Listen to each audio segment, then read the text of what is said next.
Okay, so today we're going to talk about your cooling system in your car. So the cooling system in all cars is like absolutely essential. And if your cooling system goes bad, it can actually ruin your engine faster than anything else. And so you always want to have coolant in your coolant tank, and you always want to take care of leaks. There's a few reasons that cars overheat. One is there's a leak. Two, there is your radiator is bad. And three is your thermostat or water pump is bad.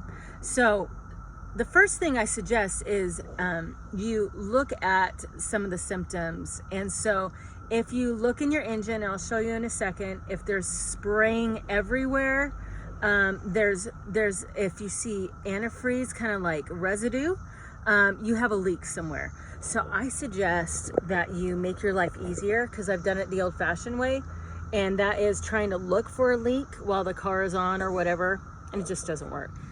So I came upon this. You can rent this at any AutoZone or Advanced Auto, any of those kind of stores. I rented this for $250. Trust me, you get every penny back. You can rent it for 30 days. And it's called a cooling system pressure test kit. Now I have a Chevy. Now I just fixed my one car with this. I found a bunch of broken pipes that had just cracked and were old. In the inside, you will find in the kit all these pieces that you can fit on different cars. And I'll show you where you're gonna fit that. In the booklet, it will tell you which number for your car that you use. Mine for my Chevrolet Suburban is a number 50. And so I'll show you how I do a pressure test to see if I have any leaks. And you don't even need the car on for this. Okay, here we are at the engine. In the front is your radiator tank. Always do this when the car has cooled down for an hour. Don't try to do this when you just drove somewhere. So I only have a reserve tank. Sometimes there's a tank off the radiator. You have to have it cool. You can get seriously burned if you don't do this. Now for your pressure system, your cooling system in your car to work, it has to have pressure.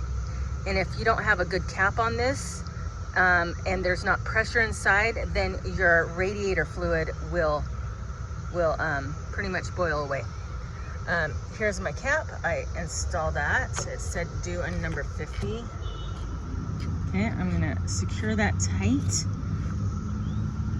Like I said, it's not rocket science, except I can't tighten it, so that's kind of rocket science.